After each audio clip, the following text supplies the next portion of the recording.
licenciada Laura Ceballos Alcázar, a nuestra amiga, la licenciada Laura Ceballos Alcázar, miembro de esta familia Sin Censura y de las mesas de diálogo de lunes. Mi querida Laura, ¿cómo te va? Muy buenas tardes. Vicente, Toñito, todos amigos, muy bien, muchas gracias. Presente los lunes de la mesa de las comadritas aquí en Sin Censura. Al rato llega la querida Alina Duarte, pero hay tantos temas, querida Laura, que si me permites, déjame poner algunos para que los vayamos comentando, si te parece, Laura. Por ejemplo, lo de la quema de libros que llevó al presidente Andrés Manuel López Obrador a pronunciarse, y en ese sentido también a exhibir a Maru Campos, la gobernadora panista de Chihuahua, y al ministro Luis María Aguilar, quienes pues continúan con esta campañita contra los libros de texto gratuitos. Y bueno, súmale al obispo de Aguascalientes pidiéndole a su feligresía marchar contra los libros marxistas. Hazme tú el favor. ¿Cómo ves esto, mi querida Laura? Pues mira, Vicente, esta es la nueva intentona de quererle decir al presidente que las minorías son las que quieren regresar al poder. Pero hay que tener en cuenta algo bien fuerte. Esto lo mandata la Constitución, es una de las prerrogativas del gobierno federal, y en esta plena invasión de poderes, tanto la gobernadora Maru Campos como los otros gobernadores, porque está también ahí el gobierno de Coahuila queriéndose meter en esta cuestión, y hubo también en el fin de semana parte de la quema medieval de libros en Chiapas, hubo aquí en Morelos, en Guerrero, estas uniones de padres de familia, que además son generalmente de padres de familia de escuela de paga, que se oponen a que los niños de escuelas federales o rurales tengan mejores materiales de calidad pensados pues de manera transversal en todos los sentidos, pues promoviendo una educación como lo dicta la Constitución, de calidad, de excelencia, y que atiende los problemas y necesidades pues directos de cada comunidad, y que además, tengo que decirlo porque también he sido maestra, los maestros son personajes no nada más importantísimos en la vida de la escuela, de los niños, sino de la comunidad, y son personas de muchos recursos e inventiva. Es decir, estos libros nada más son un referente sobre el cómo van a poder ellos empezar a utilizar estos materiales para imaginar sus propios métodos de, no sé, configuración de algún tema que les sea a ellos significativo. Eso por un lado. Y por el otro lado, pues estamos viendo cómo la Suprema Corte constantemente está metiéndose en temas que no le aquejan. Es increíble ver cómo antes la Corte, además de sumisa y omisa, pues nada más servía para plegarse a los intereses de aquellos pues que tenían el dinero para comprar las voluntades. Hoy abiertamente salen y pues en una equiparación golpista ejecutan tareas que no les son conferidas. O sea, ¿cómo es posible que un solo ministro, uno, sea capaz de frenar todo el proceso de entrega de los libros de texto de alguna entidad, como en el caso de Chihuahua? Eso es, además de bochornoso, es increíblemente deshonesto de parte de la Suprema Corte. ¿Cuáles son las funciones básicas de la Suprema Corte? Bueno, en los temas que se ponga a consideración la constitucionalidad o la violación que pueda alguna ley, algún decreto, algún acto violar, digamos, que el diseño de la Constitución, lo que emite la Constitución como una ordenanza, pues se pone a consideración de la Corte, y es la Corte la que en una deliberación colegiada decide si tal es violatoria del texto constitucional. Pero en este caso estamos viendo a personajes que de sus pistolas, porque se les hincha la gana, tienen esta nueva autodeterminación de facultades, y entonces se les hace cómodo, porque tienen el poder económico y mediático de su lado, salir a decir que tal o cual cosa no puede ser permitida. En el caso de los libros de texto, hace 8 días lo decíamos, papás, entren al sitio de Conalitec, descarguen los materiales, nadie les puede prohibir a ustedes que tengan los materiales ahí en su teléfono celular, en un formato PDF que casi no pesa, y que ustedes puedan revisarlos y hacerlos útiles con sus chavos ahí en su casa. Otra cosa, si a la escuela en Chihuahua, no sé, en la capital o en algún otro municipio, no van a llegar estos materiales por esta interferencia de la Corte y de la gobernadora, probablemente no puedan entregarlos de la bodega de los libros a la escuela por este impedimento, pero nada impide que ustedes vayan a la bodega y exijan con su una copia que lleven del comprobante de inscripción del chavo o la niña que tengan en el grado que requieren los libros y se los tienen que entregar. También hubo maestros que estuvieron ofreciendo de alguna manera estos amparos colectivos para interponerlos en contra de estas pues determinaciones autoritarias, ilegales e inconstitucionales de la gobernadora y de quienes se opongan a la entrega de libros. Pero la quema de libros como tal, Vicente, así hubiera sido un solo tomo, es, por decirlo poco, medieval, pero nos demuestra esta intolerancia de los padres de familia de escuelas que tienen para pagar una colegiatura y se oponen destruyendo la oportunidad de que niños de las comunidades más vulneradas, tradicionalmente olvidadas de los programas sociales durante muchos sexenios, también en este que estamos intentando hacer un cambio de nación de la mano de todas y de todos, pues les lleguen estos materiales y pues los quieren igual, perdón la majadería que voy a decir, pero los quieren brutos, los quieren que no piensen, que no razonen, que no sepan leer, que no tengan mejor calidad de educación. ¿Por qué? Porque una persona que tiene un libro en las manos es una persona que tiene la llave para cambiar la forma de vivir y cambiar su mundo. Entonces, los quieren brutos porque es la única manera que pueden en la derecha y en los grupos conservadores seguir dominando a las personas tradicionalmente vulneradas por ellos. Entonces, la verdad, una de las actuaciones más paupérrimas y más inmorales que habíamos podido imaginar de esta derecha rancia y conservadora. Ya como que esta campaña contra los libros de texto ha tomado otra dimensión, no solamente por esta quema de libros en Chiapas, sino, les decía, hasta autoridades jerarcas de la Iglesia Católica, como el obispo de Aguascalientes, metido en la promoción de marchas contra los libros de texto. Mi querida Alina Duarte, también te saludamos con mucho gusto. ¿Cómo te va, Alina? Buenas tardes. Hola, ¿qué tal, Vicente? Querida comadre Laura, la audiencia de Sin Censura. Pues bien, empezando aquí la semana Sin Censura y con temas contundentes como este de los libros de texto gratuitos, que pues no es exageración, pero veíamos que justo en la Alemania nazi era donde si se consideraba un libro como subversivo, pues se eliminaba, ¿no? Y se quemaba. Entonces, ahora estamos viendo, hace unas semanas veíamos a Marco Cortés, presidente del PAN, decir que le arranquen las hojas, ¿no? Que se deshagan de los libros.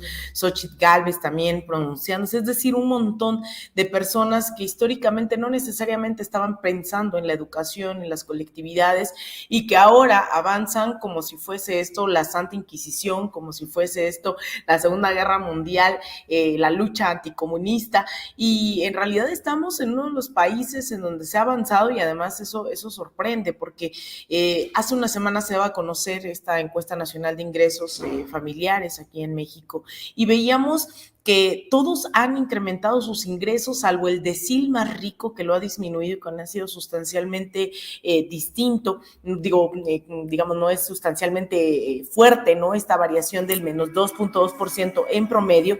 Lo cierto es que muchos de los empresarios también han visto beneficios durante esta transformación, se han visto también para bien, para mal, ¿no? De unos, de otros, pues los grandes acuerdos con estos sectores empresariales. El tema es que la ultraderecha nunca está de acuerdo con que se avance mínimamente en garantizar derechos políticos, económicos, sociales de la población. Ya hemos visto varias de las conferencias vespertinas que además habían logrado, creo yo, disminuir estos ataques en contra de los libros de texto.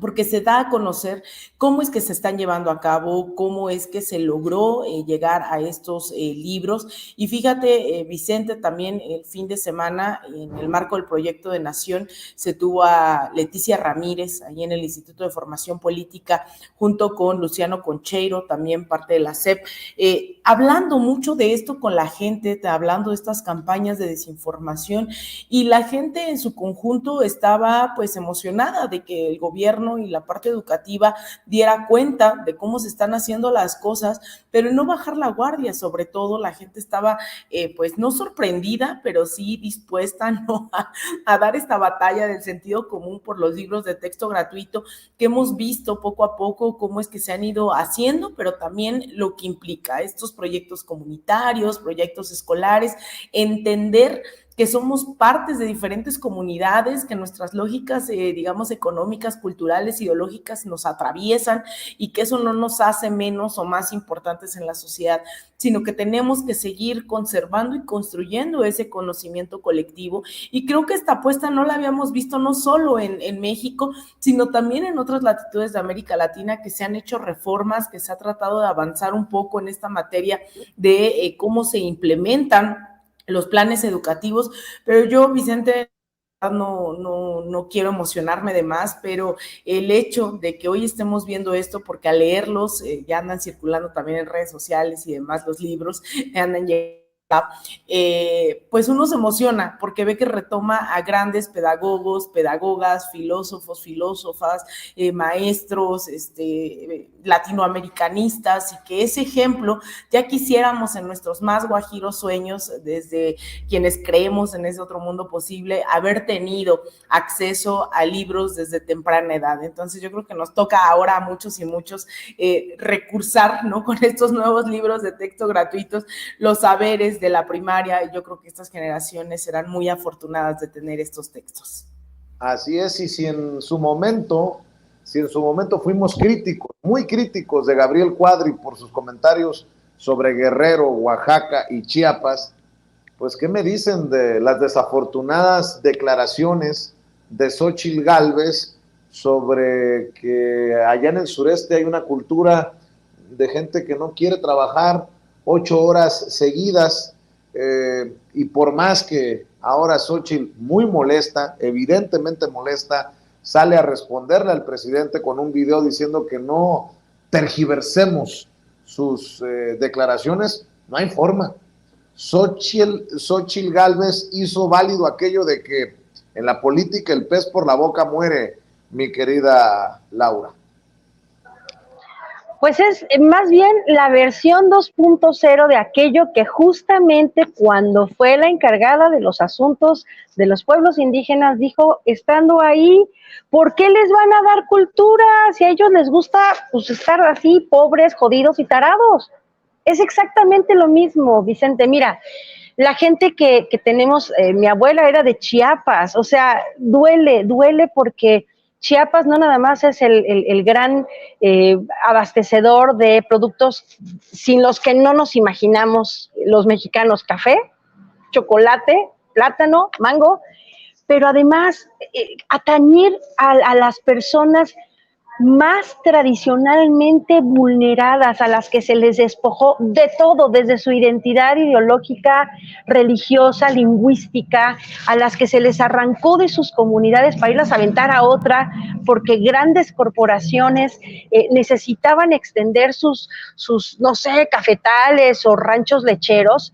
Ahora, encima de todo, se les tiene que decir, utilizando las mismas palabras soeces y bajas de la señora Xóchitl y de su compadre Fox, huevones. No, la gente del sur no somos huevones, y soy orgullosamente nacida en Chilangolandia, pero soy de Morelos, la familia de mi esposo es de Guerrero, y yo sí tengo que decir, y la de mi abuela de Chiapas, yo sí tengo que decir que la gente del sur no es huevona, y si no han tenido mejores reconocimientos de su labor, no es porque no tengan un buen desempeño en tanto trabajadores, es gente a la que se le ha desconocido todo. Ayer leí un hilo buenísimo del compañero Toledo en el Twitter, en donde explica cómo la famosa maquila a la que se opuso Xochitl, pues no tuvo precisamente el apoyo porque la gente fuera huevona, no tuvo el apoyo porque nada más era un parapeto en donde además salió el famoso, o el infame más bien, Gober Precioso, y los negocios de Kamel Nasif a relucir, y eran jornadas extenuantes de entre 10 y 12 horas, no 8, 10 y 12 horas de jornada para un mundo de 2,000, 3,000 personas, sobre todo mujeres, que iban a la maquila a ser explotadas. O sea, esto es una mentira monumental y vulgar, como son ellos, pero justamente siempre atendiendo a la idea de que en el sur la gente es pobre porque es bueno. No, en el sur la gente ha sido empobrecida porque se les ha sacado absolutamente todo. Y las toneladas de productos alimenticios que ellos generan un trabajo que empieza a veces a las 3, a las 4 de la mañana, y que claro, para una mujer que vive en la colonia, no sé, del Valle, y que se levanta a lo mejor a las 8, 9 de la mañana, cuando los campesinos terminaron su jornada a las 11 o a las 12, a ella le parece que son huevones. El hecho es que no reconoce que es gente que se levanta mucho antes de que empiece el alba. ¿Por qué? Pues porque la gente del campo sabe que hay que salir a, no sé, deshiervar, alimentar a los animales, regar, hacer todas las actividades en la madrugada prácticamente. Entonces, mira, es una ofensa que vengan con estas vulgaridades, pero ¿sabes qué es la parte más ofensiva? Que después ellos son los que van y le piden el voto a esas comunidades a las que han insultado sistemática y tradicionalmente con estas tiznaderas. O sea, ¿cómo le dices? A ver, a los chiapanecos no los tomen en cuenta en un plan de desarrollo de estos que están generando, en donde, como decíamos en la cápsula del jueves, ¿no? O sea, solo falta que Calderón sea el encargado de los asuntos de, no sé, de salud, y Fox, de los programas del bienestar. Pero ellos van a ir a decirle a la gente: ustedes han sido huevones, sí, pero voten por nosotros porque nosotros los vamos a seguir maiciando como si fueran ganado, porque creemos que ustedes, como dice Cuadri, no deberían de existir en el plano, ni menos en un plan de desarrollo. Entonces, mira, Vicente, decía alguien en el Twitter, no le quiten el Twitter ni a Xochitl ni a Fox, porque solitos están haciendo el trabajo que pues demuestra la absurda existencia que tienen estos partidos coaligados. Y hoy lo dijo el presidente, están haciendo un trabajo magnífico, dando a conocer quiénes en realidad son, no lo que pretenden ser, sino lo que son. Así que a mí me da mucha vergüenza con las personas de Chiapas, de Oaxaca, de Guerrero, de Morelos, de Puebla, la gente olvidada de los programas sociales por más de medio siglo, y que encima de todo se les tilde de huevones. Una disculpa, por supuesto, para ellos no sería justa. Yo creo que son muchas las disculpas que tendría que pues escuchar, pero me parece que ahora sí no van a poder ni retractarse, por más que se indignen y por más que salgan a decir, es que el presidente me ataca ya dijo el tribunal que no hay violencia política en razón de género. Por tanto, el presidente, al exhibir el clasismo, el racismo, este odio continuo y continuado en contra de la gente más pobre, ahí está, la aporofobia es lo peor que nos puede pasar en México. Y como dice el presidente, por el bien de todos, primero los pobres, y por eso la dignidad de las personas de los pueblos siempre más desfavorecidos es lo que debemos de poner en el centro del trabajo de una nación que camina de la mano con todas y con todos. Estoy seguro que cuando empezó a recibir las críticas ni se enteraba, ni se daba cuenta, ni entendía por qué la crítica luego de sus declaraciones, mi querida Lina, pero pues con esos personajes quiere caminar la oposición. Bueno, pues hay que exhibirlos tal y cual como son. Mira, se ponen de poquito, ¿no? La candidata X ha hecho pues gala en varias ocasiones, y no solo ahora, no solo de hace 2 meses. Xochitl Gálvez ha insistido en ser la misma persona clasista, racista, que se ha denominado a sí misma como, que le juega más bien al outsider, ¿no? Durante las últimas semanas, pero en realidad estos son, y no solo es Xochitl, No solo es Santiago Krill, no solo es Enrique de la Madrid, es todo un proyecto el que están tratando de encabezar. El Frente Amplio por México nos ha permitido un poco esquematizar a la derecha en este país, que trata por la vía al menos electoral, hay que decirlo, ¿no? Eso al menos fingen, se hacen fraude entre ellos, pero creen todavía, a estas alturas su desespero todavía no es tanto, creen todavía que pueden llegar por la vía electoral y muestran que su proyecto está anclado en el ángel de la dependencia, ¿no? Que es un proyecto abiertamente neoliberal a quien ponen a redactar su, ni siquiera se llama proyecto, algo así, de que van a tratar de implementar si en sus sueños más lejanos llegan a la presidencia en 2024, ponen a cabeza de vaca al frente de la seguridad, muestran este racismo, este clasismo, muestran que no están por un proyecto colectivo, están por el proyecto de las élites, de lo que representa un prófugo de la justicia, justamente como cabeza de vaca, como todos los que desfilaron aquel día de la presentación del Frente por México. Bueno, cabeza de vaca no estuvo porque justamente está en Estados Unidos, evadiendo la justicia, ¿no? Entonces, esos son, y yo estoy muy feliz de que ya directamente no se nos diga que esto es un complot o que somos paranoicos, se están aglutinando ellos y ellas solas en estos proyectos, y todavía hay otros que sí habría que preocuparnos, que van más a la derecha, que son personajes como Verástegui, como Lili Telles, América Rangel, estos personajes que no escatiman en desear golpes de Estado, en ser antidemocráticos, en buscar salidas autoritarias. Por cierto, la vez pasada critiqué aquí en tu programa, Vicente, a Nayib, y en redes se me fueron encima porque creen que la vía del autoritarismo va a ser la respuesta permanente, pero bueno, hay quienes adoran a Nayib Bukele, justamente uno de los personajes impulsados por el trumpismo, al igual que Jair Bolsonaro y ahora por Javier Milei o aquí por Verástegui. Entonces, digamos que se miran a sí mismos como esa opción, dice la gente, pero representan lo mismo estas ultraderechas en toda la región. Hay unas que son, incluso recordemos que estas ultraderechas se burlaron del PAN y seguramente de muchos del Frente Amplio, porque no los catalogaban como derecha de verdad, ¿no? Que no tienen un proyecto sólido. La ultraderecha sí lo tiene en contra de los derechos de las mujeres, de las minorías excluidas, pero de manera tajante. Y ahora también hay un pleito entre las derechas que creen que realmente Xochitl Gálvez es progresista y de izquierda, al igual que Santiago Krill. Pero bueno, esa es arena de otro costal. Yo solo diría, Vicente, que ahora que estamos viendo esta oportunidad única, no la desaprovechemos, sigamos demostrando quién es la derecha, que sus palabras no o sea, en algunos momentos representan tal cual lo que son, por mucho que se echen para atrás después y quieran decir y necesiten vocero de lo que Xochitl quiso decir, ¿no? Como Vicente Fox, pues ahora tenemos también esta oportunidad de desmontar todas esas narrativas de progreso, libertad, democracia que se nos venían, que nos vinieron diciendo por tantas décadas, pero que ahora vemos realmente quiénes son de pies a cabeza. También grotesco que desde la Iglesia Católica quieran meter la mano, ¿no? O están metiendo la mano.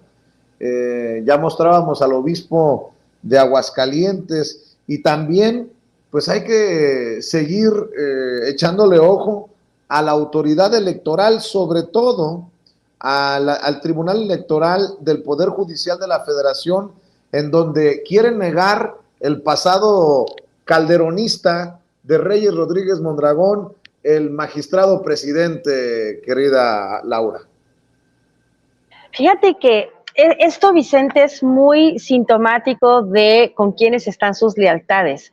Yo decía cuando fue el cambio de la presidencia del INE, que no echáramos las campanas al vuelo, no todo está ganado a favor de la democracia como la debemos entender. Obvio, el Tribunal Electoral es otra historia y sabemos que quienes están hoy de magistrados y magistradas pues tienen pues sus deudas, ¿no? Con quienes los impusieron, bueno, los sugirieron para ser aprobados por la Cámara de Senadores. Y esto que dices es muy, te demuestra exactamente hacia dónde tienden siempre los círculos que tienen que ver con el Poder Judicial. El Tribunal Electoral es una entidad del Poder Judicial de la Federación, y como buenos pertenecientes a el núcleo de lo conservador, pues para ellos esto es algo que debe de estar bien apoyado. Esta parte, por eso te digo que es muy incómodo escuchar cómo la Corte toma unas banderas, desecha otras, en vez de estar preocupado el ministro Luis María Aguilar por la entrega de libros, que son un derecho que se garantiza, lo que se expresa en el artículo 3, en vez de estar preocupado por eso, tendría que estar muy preocupado y muy ocupado, y la Corte, en ver cómo se desarrolla este claro golpismo de sotana, por ejemplo, violando todo lo establecido desde la ley de la reforma de 1862, en donde se separó definitivamente la Iglesia del poder del Estado. Y sin embargo no lo vemos. Y en el tribunal y en el INE, debo decirlo, o sea, la simulación de, pero el presidente sí comete violencia política en razón de género, pero no vemos lo que en realidad subyace, no nos damos por enterados de estas claras manifestaciones antidemocráticas. Es muy vergonzante, Vicente, Alina, porque al final de cuentas es volver a caer en el juego de la simulación, y ya los ciudadanos no estamos ni tantito dispuestos a seguir sometiéndonos a un poder metaconstitucional. La Constitución, de verdad, por más que tenga 700 parches, en su parte dogmática es muy clara y muy bien cimentadas cuáles son las facultades de unos y de otros, y los magistrados, el Poder Judicial en su conjunto, violenta este carácter que debe de tener, pues ahora sí que el Poder Judicial. Entonces, ver esta clase de manifestaciones de poder, porque pueden y porque tienen esa prerrogativa mal habida a su favor, pues nos debe de también poner en perspectiva de qué país queremos que se construya en el siguiente sexenio, que es un cambio que nos va a permitir de alguna manera, pues ahora sí que volver a tener la sartén por el mango. Si nosotros construimos una lucha frontal, un bloqueo a esa oposición, y nos volvemos a convertir en la fuerza mayoritaria que se requiere para poder cambiar las leyes. Las leyes están así porque así fueron diseñadas cuando el PRI y el PAN gobernaban. ¿Para qué? Pues para poder. Entonces, esto es necesario de tomar en cuenta. Creo que ahora sí se topan con pared en cuanto a lo que pueden seguir engañando a la población, y pues es nuestra misión seguir transformando abajo, es decir, en la parte de la ciudadanía, en formar e informar de lo que se trata, porque al fin somos nosotros los que estamos teniendo pues el resultado bueno o malo de un pésimo sistema judicial, y que pues interfiere directamente con todo lo que hemos querido que sea transformable. Entonces, pues yo creo que esa es son las últimas. Espero yo, amigos, por favor, entiendan esta parte, es nuestra misión hacer que esto sea posible, que estas sean las últimas manifestaciones de un poder avasallante que utiliza el parapeto del Tribunal Electoral o del Poder Judicial y la Corte o del Instituto Electoral para vulnerar el derecho de la democracia y el derecho de las mayorías. Pero bueno, pues ahí tenemos a la Corte aplaudiéndole, ¿verdad?, a un ministro de la fe que se inmiscuya en tareas puramente del Estado. Así es.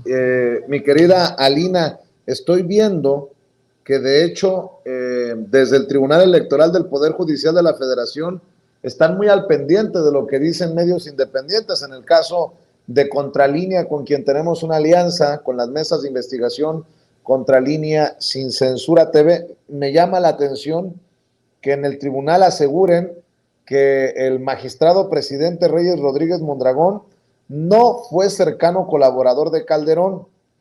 De hecho, le enviaron una carta dirigida a Miguel Vadillo, director de la revista Contralínea, y Nancy Flores, reportera que firma la nota, y señalan: es falso que el magistrado presidente Reyes Rodríguez haya sido coordinador de asesores, asesor o cercano colaborador del entonces presidente Felipe Calderón.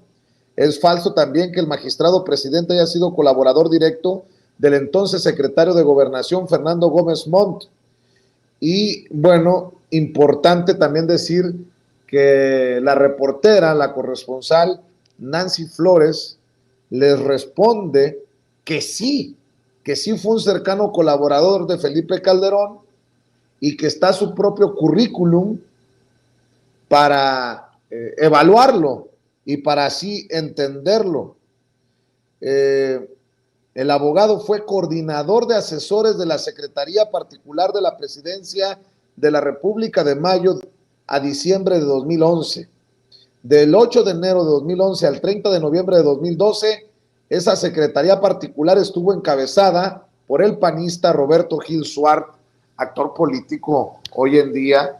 Y bueno, lo menciono porque también como se les está cayendo su teatrito, buscan cuidarse la cola entre ellos, protegerse y bueno, evitar ser exhibidos, aunque lo veo cada vez más difícil con las plataformas que tenemos desde la trinchera independiente. Alina, tus comentarios, tus opiniones para cerrar la mesa.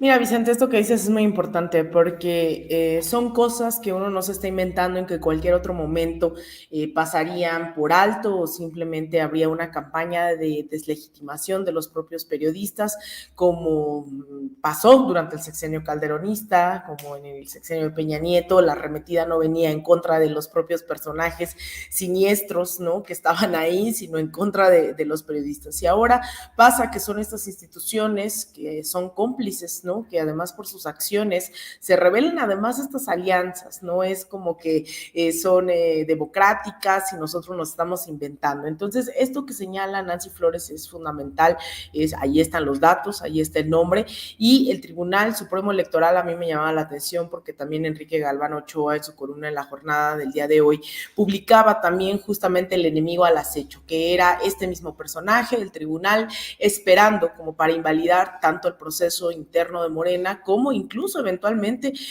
yo creo que la tirada no es solamente apostarle a la vida interna de Morena, como no solo algunos candidatos creo que también le están apostando a dinamitar el proceso, sino también desde el Tribunal Electoral ya el proceso de cara al 24, porque es una realidad que hoy en día no hay posibilidad alguna para que la derecha llegue ni siquiera derrapando mínimamente cercano al candidato o candidata de Morena en el 2024, y las apuestas tienen que ser otros, no van a bajar la guardia y se van a cruzar de brazos y van a decir, bueno, ya no ganamos, ya nos vamos a nuestra casa, ¿no? La derecha opera sistemáticamente y hace uso de todas las herramientas que están a su alcance, y esas herramientas pasan por el Tribunal Supremo Electoral, por el Poder Judicial de la Federación, por los medios de comunicación, y tienes un día la campaña en contra de los libros de texto gratuito, al otro campañas orquestadas desde el INE, desde los tribunales electorales, y al otro, bueno, puede pasar cualquier cosa. Por eso creo que es tan importante que todos los días estemos viendo paso a paso lo que están haciendo. No solamente son declaraciones desafortunadas para ser benévola con Xochitl y con sus amigos y compadres y demás, sino son campañas que tiran a donde puedan, ¿no? No solo son pequeños pronunciamientos, son acciones legales que han estado utilizando desde el año claramente 2004, que es incluso uno de los antecedentes explícitos dentro de la región en donde se empieza a operar esto que hoy se conoce incluso como lawfare, esta guerra jurídica y mediática que busca deslegitimar, que busca acabar con personajes, sobre todo de la izquierda progresista, a través de los medios de comunicación y del Poder Judicial para inhabilitarlos, y México fue uno de esos primeros ejemplos. Después vino Lula da Silva, Rafael Correa, que también, Vicente, estamos de fiesta en América Latina, justamente la izquierda llega en Guatemala, el correísmo avanza, ganando la mayoría en el Congreso unicameral, y el correísmo, después de todo este asedio, también logra regresar, y de cara a las elecciones del próximo 22 de octubre parece que van a volver. Entonces, imagínense, el correísmo también, esa es una lección para México, dejó esta lección de que pues hay que poner mucha atención en la sucesión presidencial, si no salen traidores que arremetieron en contra del propio Rafael Correa. La derecha estuvo tremenda justamente a través de sus tribunales tribunales electorales, a través de su poder judicial. Lo mismo en Guatemala con Bernardo Arévalo, que veíamos hace unos momentos en pantalla, del movimiento Semilla, un movimiento que nació de las protestas en contra del expresidente Otto Pérez Molina en el año 2015, y que ahora ese movimiento, después de también una lucha judicial hace unas semanas, después de la primera vuelta, que no se esperaba siquiera que estuviera en los primeros lugares para pasar a la segunda, también intentaron proscribir al movimiento diciendo que su registro había sido falso, que había firmas falsas.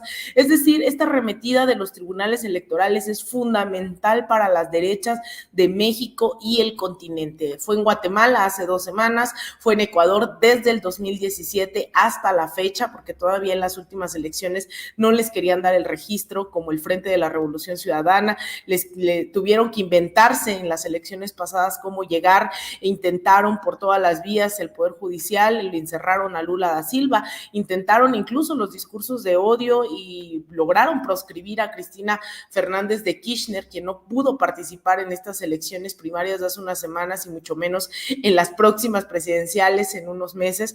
Entonces es muy importante que no bajemos la guardia, que no minimicemos todos estos eventos, que tengamos en el radar a estos personajes con alianzas de sexenios pasados, porque las lecciones ya están dadas, tanto de México con el intento de desafuero, con el desafuero en el año 2004, porque sí lo lograron, salvo por la movilización también de la población, que después pues nos dio les dio la victoria, ¿no? Les dio la razón a la gente en el 2018, pero bueno, yo nada más quiero insistir en que este Poder Judicial tiene que pasar junto con sus tribunales electorales por una urgente reforma, Vicente. No podemos seguir caminando en un país que busca erradicar las desigualdades con este tipo de sistemas judiciales. Así es, querida Lina, ¿por qué no cerramos invitando a la audiencia de Sin Censura a tus trincheras? Muchas gracias, Vicente. Pues a mí me encuentran todos los días aquí en Sin Censura. Me encuentran en X, en Alina Duarte _ en Threads y en Instagram _ Alina Duarte. También ahora estamos le estamos jugando a las cápsulas en TikTok, a ver qué tal nos va, en De Raíz _media. Ahí también en Twitter, en X, en Instagram, en De Raíz, nos encuentran en este nuevo proyecto colectivo que estamos impulsando. Así que bueno, ahí también les invitamos a que nos sigan en nuestro canal de YouTube y en todas las plataformas de Raíz. Un abrazote, Vicente, a ti, a toda la audiencia benévola de Sin Censura y a mi comadrita Laura y a todo el equipo de Sin Censura. Claro que sí, Alina. Laura Ceballos Alcázar, también invitemos a la audiencia de Sin Censura a tus trincheras. Laura. Ahí está, ya. ahí sí te escucho, ahí te escucho.